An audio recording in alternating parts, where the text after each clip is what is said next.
Hey guys, it's Joe of WagerTalk.com. Are you guys going to come over to WagerTalk on July 4th? Well, you really should. You're likely aware that we'll be offering every daily pick package for only $9 a Friday to Monday.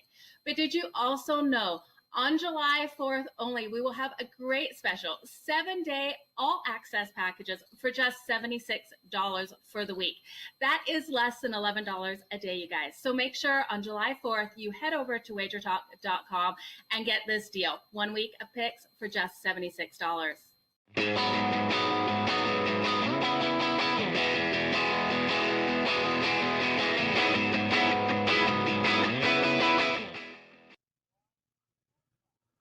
Wow, he got the timing right. Teddy covers Lawrence Presman. It's Friday, July 2nd. You're watching Wager Talk Today, everybody, and thank you guys so much for joining us. Eric S. types in, first commenter, can we start with the penalty box segment? Eric, there's a reason we leave the best for last. We want to keep you guys with us. If we give you the penalty box segment right off the top, everyone's just going to log off. Don't you think, Teddy? No. Yeah, me either. Steve Merril joining us. Dodgers, Nationals, Rangers, Mariners, Skee Profits. He's looking at the Twins versus the Royals and tomorrow's night NBA game. And we got Jimmy Adams with us at the end of the show. 2 baseball games, and Jimmy's awesome. It's Freebie Friday, everybody. 1 handicapper at Sportsmemo, totally free. That happens to be Jimmy Adams. So we'll talk to him about that later, but head over to Sportsmemo. Grab Jimmy Adams, totally free over at Sportsmemo. And Teddy, we're running a customer appreciation July 4th weekend bonanza. Every single play from every handicapper, only $9 Friday, Saturday, Sunday, Monday. I'm told you missed the memo. Yeah, apparently I did, but luckily my price has been changed for today's flight in MLB. But yeah, that's like a $9 Monday, but it's the entire weekend and 4-day weekend, by the way, Friday, Saturday, Sunday, and Monday. So take advantage. You're not going to find a better price point, and that includes all the 5% plays. It includes everything.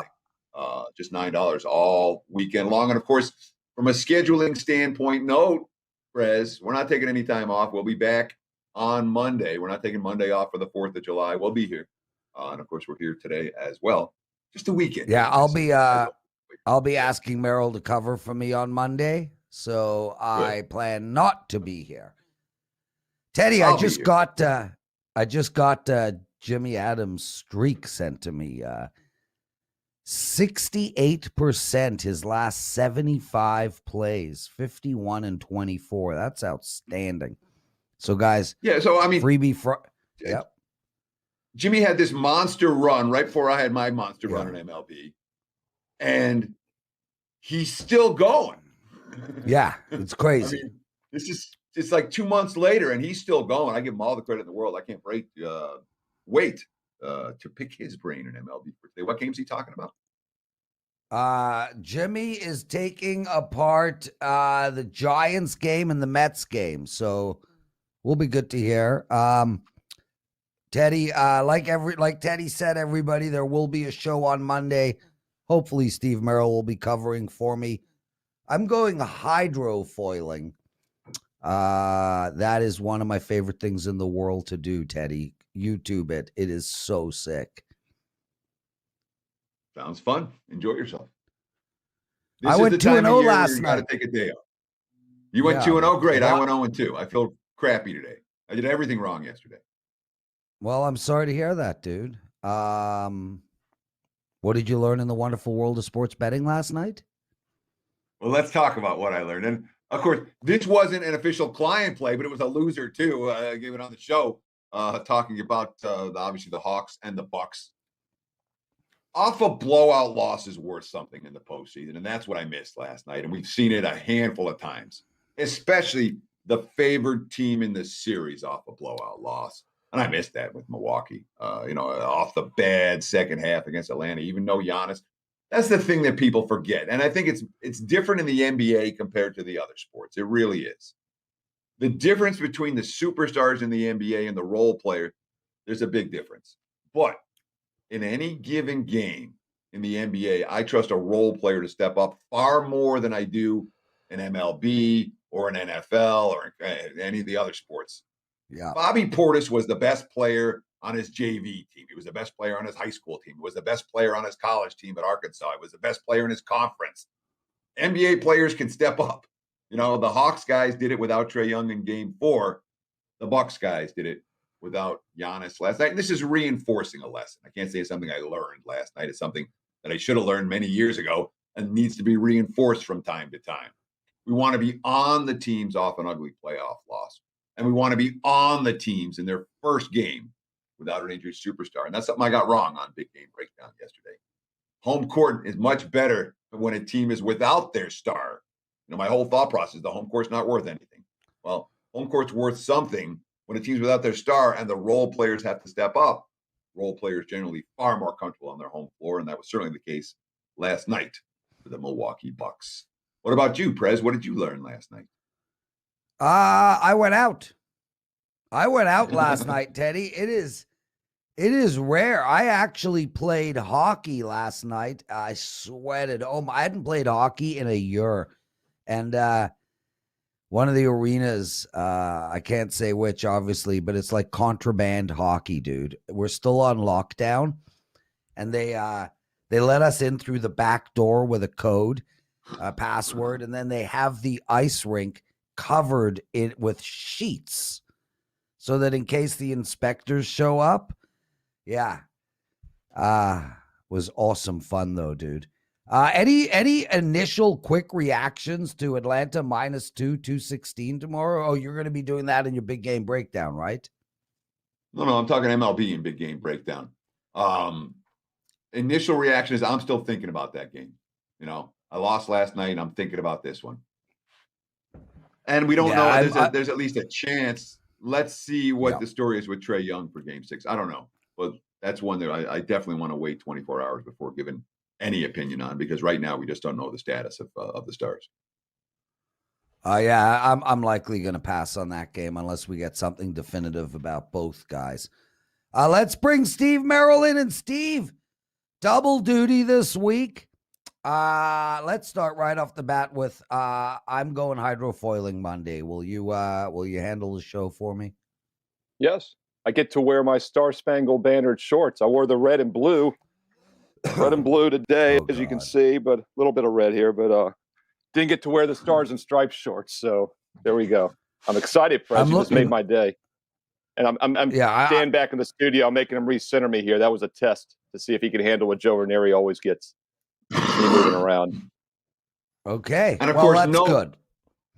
Note, Steve, that Prez, the Canadian who doesn't celebrate the 4th of July, is telling us we got to be sober and ready first thing the day after 4th of July. So good stuff. Teddy, Prez. He did work yesterday. Yesterday was Canada Day. He did work on the 1st, so I'll give him credit. There you go, Canada Teddy. Day. I did not know yesterday was Canada Day. I don't know what Canada Day is. I froze Teddy. We really don't know much about our neighbors to the north. You know, Canada Day. What's Canada Day? Teddy, I am not getting involved in this conversation for sake of keeping all my American listeners happy. So you guys want to talk, go ahead. But if we got to talk about the xenophobia and ignorance of Americans, I'm going to just get in trouble. Baseball, you say? Yes. Yeah, Teddy, what do you want? Okay. How about the Dodgers and the Nationals? Why don't you set it up, Teddy? You're doing so good. Absolutely. Let's take a look at a big showdown tonight in MLB. The Nationals playing good ball, the Dodgers playing good ball. And of course, we've got at least one ace on the hill in Max Scherzer. Nonetheless, Max Scherzer's a home dog tonight to LA. We're seeing a little bit of Nationals money. The 125s on the Dodgers, they're gone now. It's mostly -115, -120 on LA as road favorite. Total sitting 8 to the under. There are even some 7.5 starting to pop up. Steve Merril, what are we going to do with the Dodgers and the Nationals? Well, yeah, first thing is I actually saw the Nationals open as a slight favorite on the overnight line. And as you said, the money has started to come back on them, but there was a little bit of a move in between there. But yeah, we're seeing Scherzer as an underdog, a home dog. And obviously that makes my short list automatically whenever I see that. And the other thing I wanted to point out about this game is the Dodgers. Urias is definitely a guy that I'm keeping a close eye on. He has struggled since they've started inspecting the pitchers for grip substance. I was watching that game live a couple weeks ago against Darvish when San Diego got 4 runs in the first off of him. Overall in that outing, he gave up 6 runs in just 4 innings. Came back and got a 3-2 win against Chicago last week on the 26th, but a little misleading. Gave up 5 hits with a walk, 2 earned runs once again in 5 innings. Did have 12 strikeouts, though, so he's still striking guys out, but that control looks a little bit off. So I think he's a guy we got to be careful with. The Dodgers in general, Trevor Bauer is the poster child of this whole grip episode. All the Dodgers spin rates are up this year across the board, relievers and starters for the most part. So I think they're a team to be careful with. The Nationals are making their move. These are the two defending world champs the last 2 years. Let's keep in mind a battle of the 2 World Series winners. The Nationals, when they won 2 years ago, were 19-31 after 50 games, came back and won the whole thing. I did not think they were going to do it this year after the slow start, but they are catching up. They're now 40-39. They lost that game last night 6-2. That was a shortened game, though, so don't look too much at the stats. The 4 hits, very misleading because it was a short day. Dodgers did crush the ball, actually, but once again, I'm going to lean Nationals home dog with Scherzer on the mound. Washington still won 4 out of their last 5. And 9 of their last 12. And once again, Urias and the Dodgers pitchers in general, I'm being very suspect with right now. Certainly we talk about Scherzer. We're talking about one of the aces of the game, and we're not used to seeing him in the home dog role. And part of that may be the fact that Dodgers are as hot as they are right now. They've won 6 in a row, and they've all come against, I don't know how good the Cubs are, but they're not a bottom feeder. The Giants aren't playing great, but they're not a bottom feeder, and Washington is playing good ball yesterday. So we have a real hot Dodgers team right now.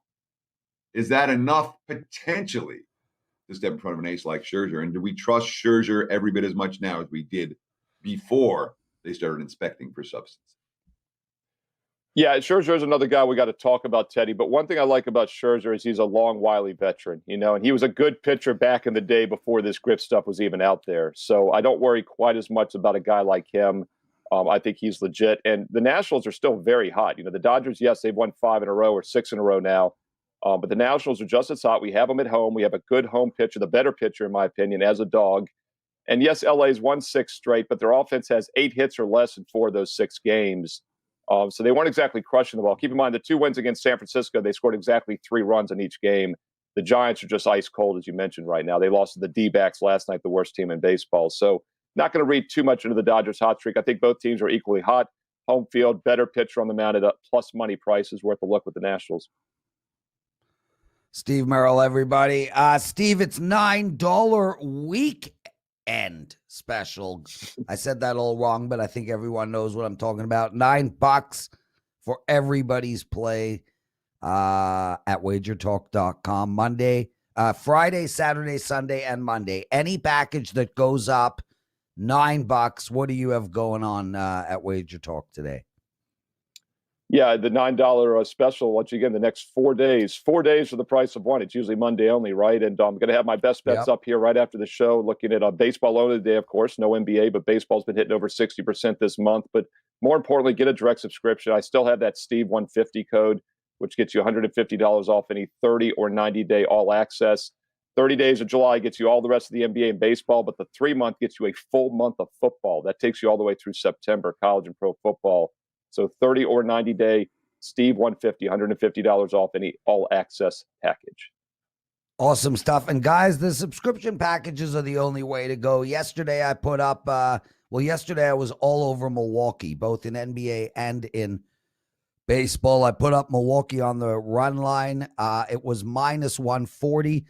It moved to minus 170, and we had to pull the play down because we don't like to sell plays with such a big move. But the subscription customers got it early, got down on it, and won it easy. So take advantage of that offer, guys. Steve 150, is that right?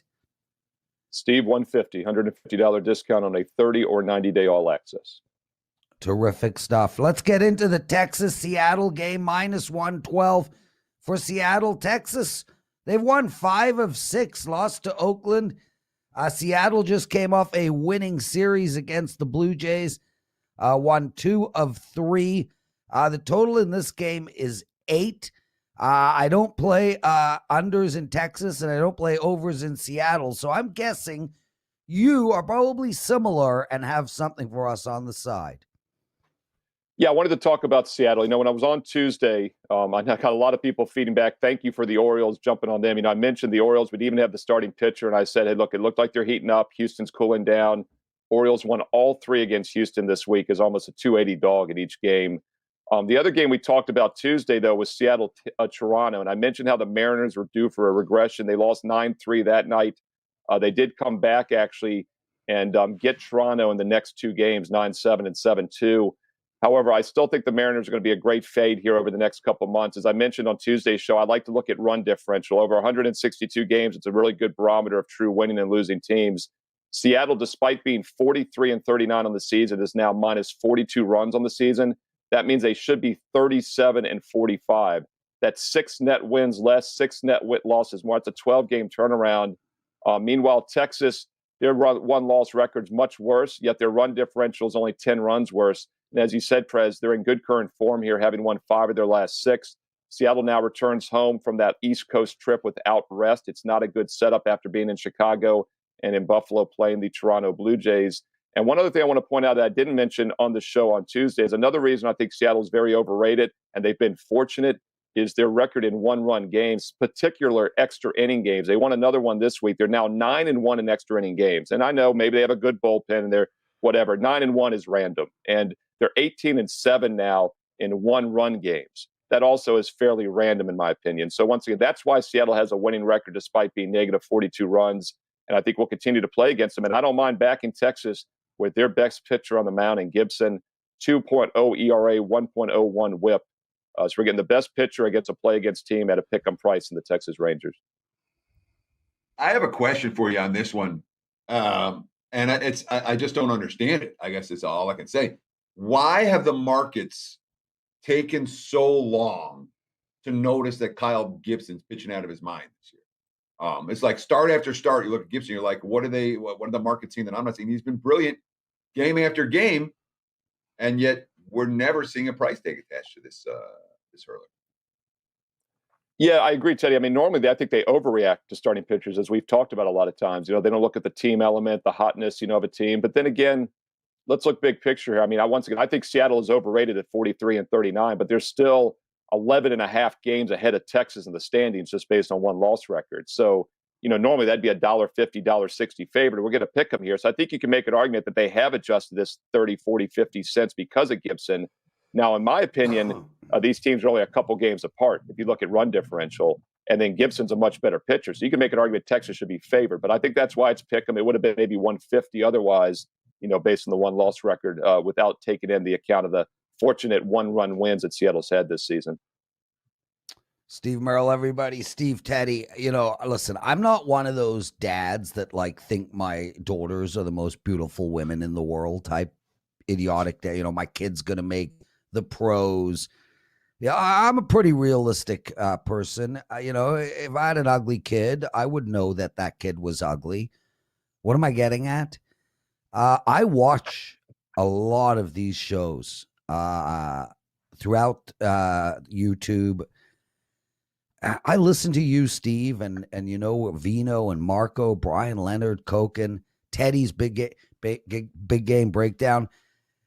This show, the information we give out on this show it's unbelievable. I mean, you come on, the way you broke down the run differential, and it makes so much sense.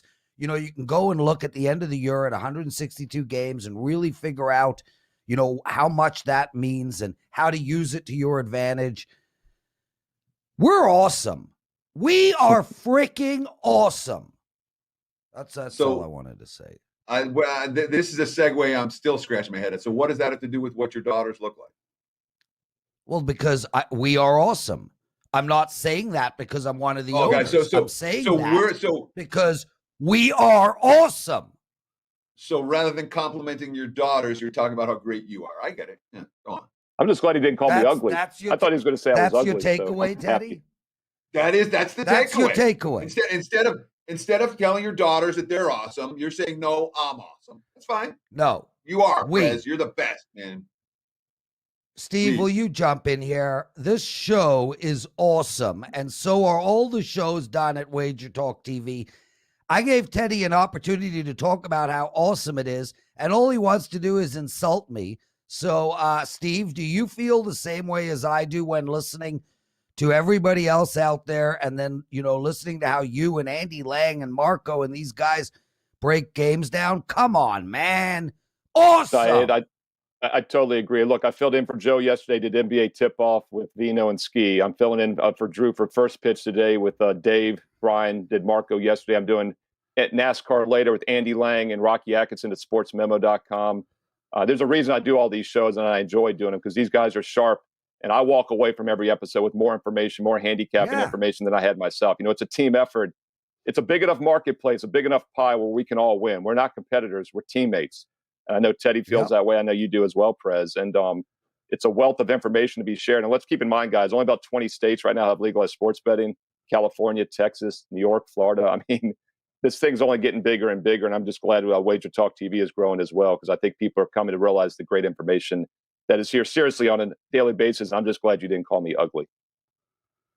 Oh, is that old man humor, everybody? No, but in all seriousness, there's just no show better on a daily basis from information.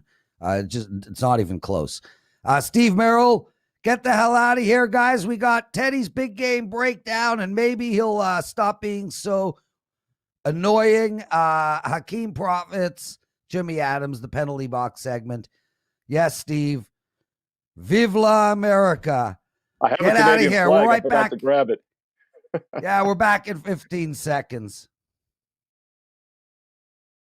Hey guys, it's Joe of WagerTalk.com. Are you guys going to come over to WagerTalk on July 4th? Well, you really should. You're likely aware that we'll be offering every daily pick package for only $9 Friday to Monday. But did you also know on July 4th only, we will have a great special 7-day all-access packages for just $76 for the week. That is less than $11 a day, you guys. So make sure on July 4th, you head over to WagerTalk.com and get this deal. 1 week of picks for just $76.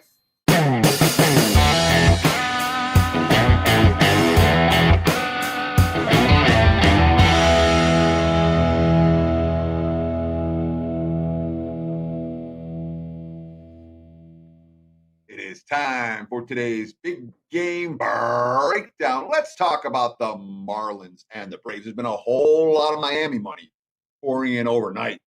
Right now, this is basically a pick-em game. I'm looking at the WagerTalk live odds screen, Atlanta minus 115, even shorter than that at a couple of books. Total mostly 9. There are a couple of 8.5s popping up. Let's call it minus 115 and 9 right now for the Braves and the Marlins as the prevailing number.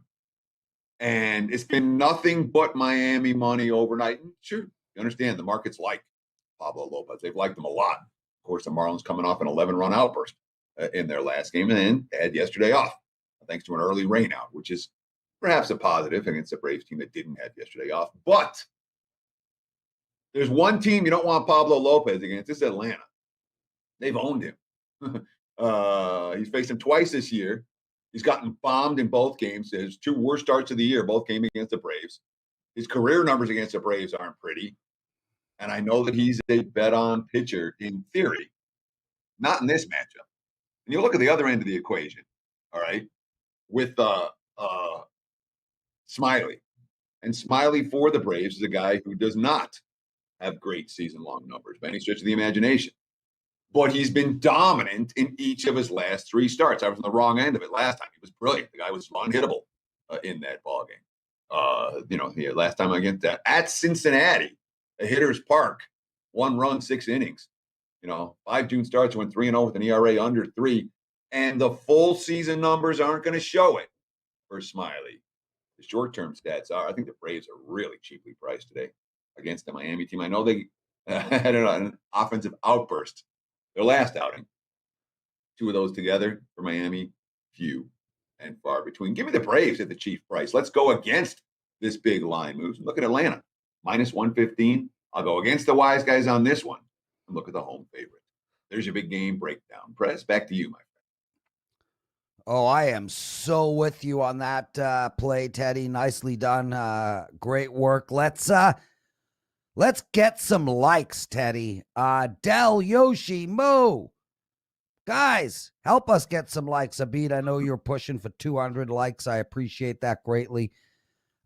Just hit that thumbs up button. Let's go. Take 1 second. Bam, bam. Hit the thumbs up. Teddy, before we bring Skee in, Houston Astros last night, 7-3, 7-2, 7-2 win. We've been talking about them all week. Is it time to jump back on the train? Are they now rested? I would not be looking to jump back on Houston tonight after the one win. They are not rested. Last night, Altuve hit a bomb, and that was the difference maker in the game. Yeah. I'm not rushing to fade them here, but for me, it's a clear no play. I agree. Auto back for the Houston Astros. I'm with you 100%. Let's bring him in. Skee Profit. Hakeem, how are you, my brother? You had a good week? I'm doing well. And, I kind of agree with what you said there. I don't want to – Hinches is not good, though, but Astros have been – I don't know. I wouldn't back them. But I've been good. I've been doing good on team totals. I've been doing good on totals in general. If you look at the NBA totals so far in the playoffs, I'm 23-9, so loving it. Skee, you are echoing Daniel's son. Yeah, Joe's off today. We got Dan helping us. I'll tell you, man, I think the Karate Kid just destroyed that name. Like, I mean, is there any Daniel on the planet that isn't Daniel's son? I don't even know what it means. I know you're going to say you think I don't know it, but it was a good movie. Yeah. You're probably talking about the one with Jaden Smith. We watched the one with Ralph Macchio. Daniel's son, get rid of Skee's echo, please. Skee, how you been doing, man? How's WNBA been working out for you? WNBA is cool. I still hear the echo too, but I mean, I'm just looking at totals in all sports. MLB, WNBA, NBA. That's where I've been finding my success. So that's what I'll be looking at today. Guys, I told you last segment with Steve Merril that we are awesome and we're so good. We're coming across twice. Skee. Twins playing Royals tonight, and this one almost made my card. I really like the over in this game. Haps struggling, 5.83 ERA. Singer 4.70 ERA, 3-6 record. The Twins are this team. They're hitting the ball, man, and more importantly, they're letting other teams hit the ball. I can't wait to hear what you're doing in this game, but I really like the over. Yeah, that's my initial look. Is I look at J.A. Happ. He's always a guy that do I need to maybe slow down? I see Teddy shaking his head. Or am I good? Skee, we got to work through this, man. You just got to go, bro. Like, we'll get the info and we'll just get it twice. Okay. Well, I always want to look to fade J.A. Happ, especially on the road. His ERA goes up to close to 8. And looking at his last 24 innings pitch, he's given up about 20 runs. I look at the last time he faced Kansas City, he gave up 5 in 5 innings versus them. And it's kind of throwing me off a little bit, so bear with me, you guys. Really, the play I want to make here, I want to play against Kansas City's pitching. I know the Twins pitching isn't good either, so I understand your look on the over. It's just I don't understand why it's coming down. It opened, 10.5, and we're now seeing, I think, 9.5 or so. So I didn't really understand that. But I want to go against Kansas City. You look at, I think, 8 of their last 9 games, they've allowed 6+ runs. So I'm looking at the Twins. They've hit their team total in 4 of their last 5 games. Team total sitting at 4. Trust them to get after Singer and get after that Royals bullpen. So I like Twins team total. And if I had to play the regular total, it'll be probably first 5 over or full game over. Teddy, one second before we get into your follow-up question. Just to let everybody know, the audio is perfect on YouTube and everywhere else. It's just in our ears. So tough through it, boys. And Teddy, what is your follow-up? My follow-up is let's talk about tomorrow night's NBA. We have the Bucks and the Hawks for a Game 6 showdown. We're seeing Atlanta as the early favorite in that matchup. Does that surprise you that we're seeing the Hawks as the chalk? And when it comes to Giannis or Trae Young, do we know anything yet? First thoughts on the Hawks and the Bucks. Yeah, that's why I chose this game. I know we don't have a show tomorrow, and we won't be able to talk about it. I love talking about NBA with you, Teddy. The line doesn't surprise me just because I still think Atlanta is probably the deeper team. I know they didn't look like it last night. I do think Trae Young is going to play. And always at home, we talk about the role players are going to play better. So I would think Atlanta can step it up for a game and make it to Game 7. My look is going to be more on the total, though. I look how the Bucks have played without Giannis over the season. They played 12 games. They averaged about 227 points. I had the over in the game last night. It flew over. If you get Trae Young back, that's going to be even a bigger boost for the Atlanta side. And all we needed was a little bit better shooting. The previous game, before the one we saw last night, we had the Bucks shooting 20% from three. Atlanta shot poor as well. And all we needed was a little bit of boost there. We had Atlanta shoot 40%, Bucks shot 31%. And the Bucks own the paint. Doesn't matter if Giannis is in. Doesn't matter if he's out. You have Brook Lopez turning back the clock, looking like he was on the Nets again, looking like just dominant in the paint. So I see the Bucks getting their points. Middleton's going to get his. Drew Holiday's going to get his. If I'm playing player props on those guys, it probably will be double Chris Middleton or Drew Holiday points over just because the usage is going to be there. And I like points in this game. It's hard for me to see why it goes under. Yeah, we had, was it Rob Vino yesterday talked about Middleton and the double-double, and that cashed with plenty of room to spare. Skee, I want to ask you a question here about the Hawks. Considering what Atlanta was expected to do at the start of the postseason and where they are right now, 2 games from the finals, considering the injury struggles that they've had, with getting losing guys and getting guys back within the course of the series. My playoff mantra, if there's one thing that one betting rule for the playoffs is when a team is done, they're done. Hawks last night, not that competitive. Are they done? I don't think they're done. I mean, that game could have been a lot uglier than it ended. I mean, at the end of the first quarter, I think the Bucks were up by almost 20 points, right? The Hawks still showed a little bit of fight in that game. And, I mean, like I mentioned, the Bucks, I feel like they're always better at home.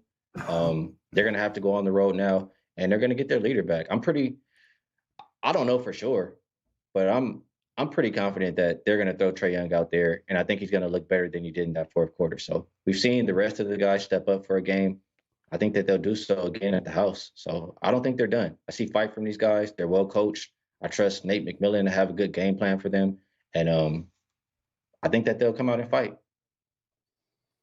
Skee Profits, everyone. Skee, can't thank you enough for joining us on Wager Talk today. Outstanding job. Guys, it's a Customer Appreciation Weekend, July 4th, $9 for any handicappers play at WagerTalk.com. Skee, what do you got going? I usually put my plays up the past few days or so around like between 10 and 11 Pacific Standard Time. And I put up a couple there. And then I'll check back over the card at 2 to 3. So I'll have a couple plays up soon. And I'll have them for $9 weekend. Thank you, brother. Awesome stuff. Skee Profit, everybody. You can find him at WagerTalk.com. And now get out of here, man. Go have yourself an amazing weekend. Teddy covers. We got Jimmy Adams joining us. And as we've talked about, Jimmy has just been so hot. 68% in the last 75 plays. Absolutely outstanding. Guys, every Friday we pick one handicapper over at Sportsmemo. We give them away free. It's our Friday freebie. Nice alliteration. Yeah, there's an alliteration there. So that's Jimmy Adams. He's our Friday freebie handicapper. Teddy, you going to be watching some soccer later? I'll take the under on the amount of soccer that I'm neck deep in NFL right now. As soon as I get off air, I got a couple of write-ups I'm going to punch out. And before noon, we'll be sitting with NFL probably for the rest of the day and probably for the majority of the weekend. The win report comes out next Wednesday, and it's NFA time, So no, Teddy, I will not watch much soccer. Let's talk about that win report. I mean, it's a legendary report. You've been doing it for your decades, and it's something that everybody looks at. It's become quite iconic. But with all that said, how come you do it so early? You're joking, right? No, it's okay. This July. Is late. I probably should have had it up a month ago. When I first started doing the report, the first year I put out the report was 2001. I put out 5 teams. I think I had 4. I think it was 5 plays that started the preseason, and then I added more at the end of week 3. And for years, that's the way I did it. Do something at the main report came out after week 3. And what happened was week 3 is too late. The lines have moved. The markets have moved. I moved to the start of the preseason. All right. That's fine and dandy. Then what happens? The markets start adjusting earlier. The marketplace gets mature earlier. What do we got to do? Let's push back. This year, I thought it was really, when I saw the markets going crazy, I'm like, there's no reason to wait. I'm not sitting here, debating on a lot of these teams. Like, let's go. Now's the time to beat this market. There's no reason to wait for 2 months when every play that I release next Wednesday, you got a better number at than you will a month later, and a much better number at than you will the week before the season. So that's why we put it out the second week of June or July. There we go. And guys, I'm telling you, make sure to grab that on Wednesday and get down on those plays immediately. Jimmy Adams, welcome back to Wager Talk Today, my friend, and congratulations on an outstanding run. It's been going on for months. You're absolutely in the zone. Way to go, man. Awesome. Thank you, Prez. I appreciate it. What's up, Teddy? Hopefully we can keep it going today. And Teddy, I got to jump in because that's my favorite. That's the right answer right there. He's not like, yeah, I'm kicking ass and taking names. It's like, hey, hopefully we can keep it going today. He's not like next week, next month, we can get to 3,000 units. No. Short-term focus, narrow the focus. How do I win today's bets? Love that answer, Jimmy. Yeah, it doesn't matter what happened yesterday. There you go. Go ahead, Jimmy. No, it's all you, dude. Yeah, no, it doesn't matter what happened yesterday. I mean, the run's been nice, and it's padded my wallet and my clients' wallets, but that's all in the past now. Whether we're 0-9 or 10-2 or whatever, can't get too high or too low in this business, right? Wow, awesome stuff. Half our age and double as wise. San Francisco today, Jimmy, you want to talk about this game? They're lost 4 in a row. They're playing Arizona, who has won. They're on a huge win streak right now, Arizona. 1 game in a row. San Fran minus 151, a total of 8. Wood versus Gallen. How do we bet this game? Look, in my book, the Diamondbacks are the biggest fade team in baseball right now, and it's shouldn't come as any shock to anyone. So the Diamondbacks, they sneak out a 5-3 win in the series opener yesterday. The last time they won back-to-back games was May 10th and 11th against the Marlins. They've lost 24 their past 27 games. They got Zach Gallen on the hill today. Zach Gallen he has pretty good stuff. The problem is the Diamondbacks just don't win when he's on the mound. It was April the last time the D-backs won. So with him as the starter. So the Giants have been, the most profitable team, one of the most profitable teams in terms of ROI all season long. I know there's sharps that are looking to fade them. They have lost 4 in a row, but I got to see more. I still consider the Giants a bet on team until I see more regression out of them. Alex Wood taking the hill, 6-3, 3.91 ERA. And he allowed just 1 earned in 5.1 innings against the A's in his last start. So also to be noted, Zach Gallen has faced the Giants earlier this season. He was returning from injury, and the start didn't go well. He gave up 4 runs in not a very long appearance in that game. So The price has crept up. I locked it in at minus 135 when it originally came out yesterday, but it's not out of control here. So I will recommend a play on San Fran for today's Friday freebie and hopefully get another one. So I'm going to ask about the Giants' injury problems right now, because certainly when you talk about a team with Evan Longoria on the DL, Brandon Belt on the DL, Tauchman's on the DL, they just got Yastrzemski back in the lineup yesterday. He's not at 100%. So most of their big bats are hurt right now. And certainly when you look at their offensive production, they've been held to 3 runs or less 5 times their last 6 ball games and lost the last 4, really not hitting pitchers that you think they might be able to hit. As we saw last night. Does that concern you today for San Fran, or is this just, let's just keep fading Arizona until they prove that we shouldn't, and Arizona off a win, an even better fade than Arizona on a normal day? Yeah, great question. And of course, injury concerns always come into question. For me, it's more of a fade of the Diamondbacks. I mean, anytime you can fade the Diamondbacks at a reasonable price right now, I think you go for it, especially with a team like the Giants that is a 50-game winner. I think they're tied for first in the NL or something like that. But nonetheless, a 50-game winner and a team that's proven that not necessarily the big names are stepping up every night. They've got guys that many people didn't know coming into the season that have stepped up, and they just end up winning games. So, yes, not in the best current form, but definitely a fade of the Diamondbacks more so than a bet on San Francisco.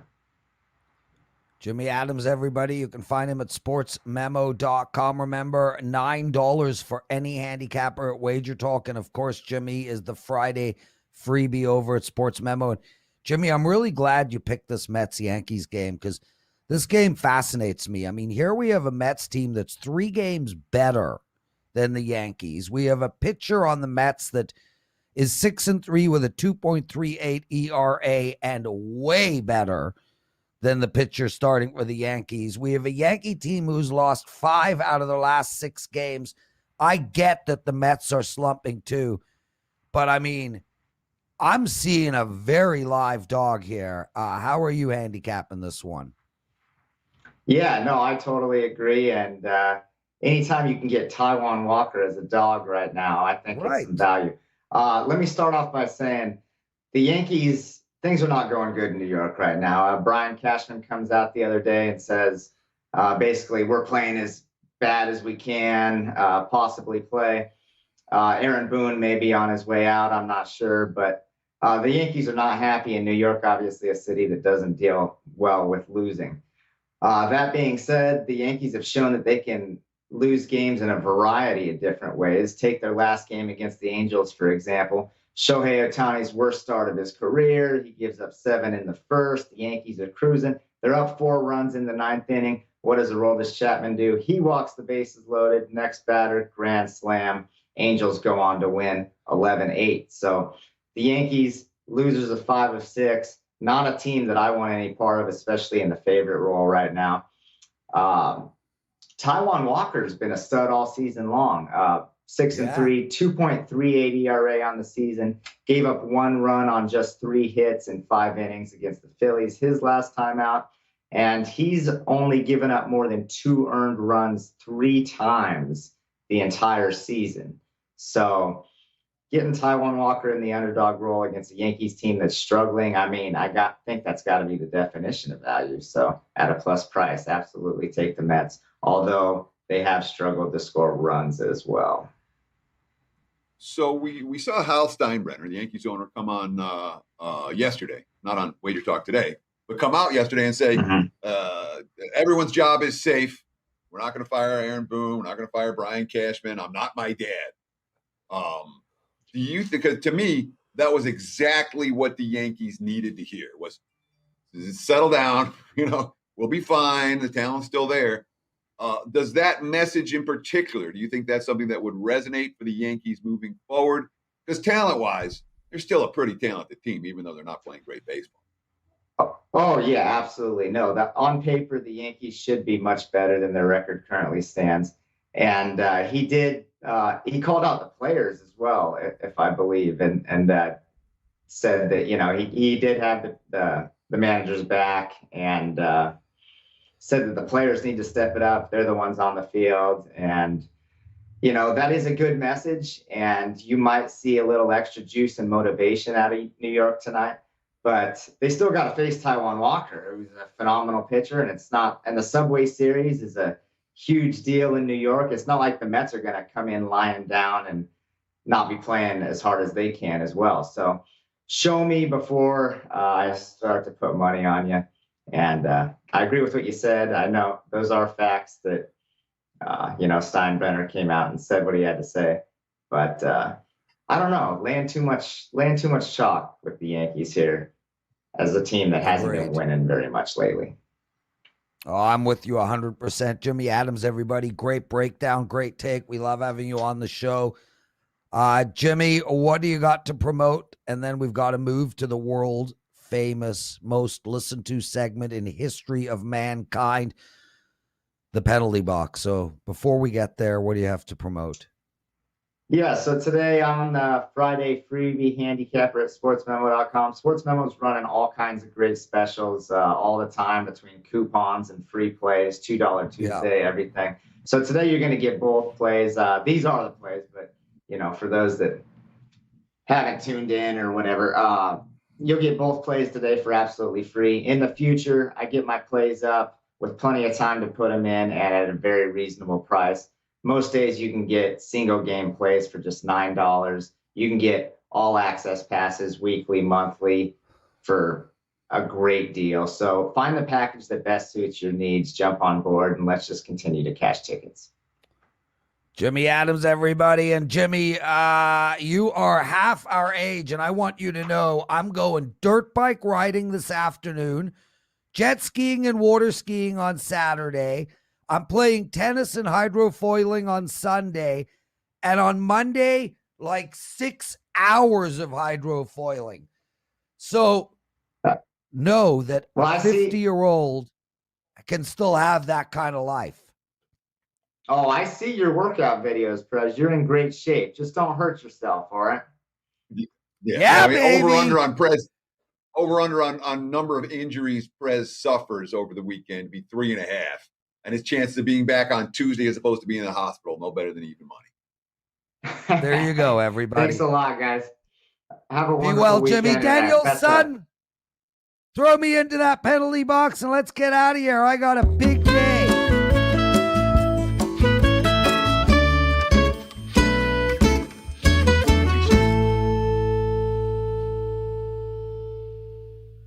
Hey guys, it's me, Lawrence Presman. It's Friday. This is the penalty box segment. I got 4 plays for you guys today. And what a great show. If you guys missed Wager Talk today, we had Steve Merril, Skee Profits, and Jimmy Adams with us. We took apart baseball, basketball, just tons and tons of great information. An awesome show. Check us out, our YouTube channel. Also, stay with me on Twitter. I'll be tweeting out pictures of my adventures this week. I'm going to be doing a lot of hydrofoiling. Nate wanted to know what that is. Look it up on YouTube. Teddy, I got 4 plays, man. Let's start right off the bat with hockey tonight. Game 3 between the Habs and the Tampa Bay Lightning. I like the Habs first period plus 105. That's a play that Carmine likes, and I stole it from him to give out on the penalty box segment, so shout out to Carm. As well, I like the Houston Astros over the total, Teddy. I don't like Houston, but I do like a lot of runs in that game. I like the San Francisco Giants. We spoke about that earlier. Look, fade Arizona. So I like the Giants tonight, and also we spoke to Skee about this. I like the Minnesota Twins over the total tonight. So that's it. Habs first period plus 105. Astros over, San Fran and Twins over. Teddy, I got a Montreal smoked meat sandwich with my name on it, and I got to get to the cottage. Get rid of me. Take us home. That's going to wrap it for the week here at Wager Talk Today. We'll be back again on Monday. Well, I'll be back again on Monday, joined by co-host Steve Merril. Prez will get the day off. Between now and Monday, enjoy the games and good luck.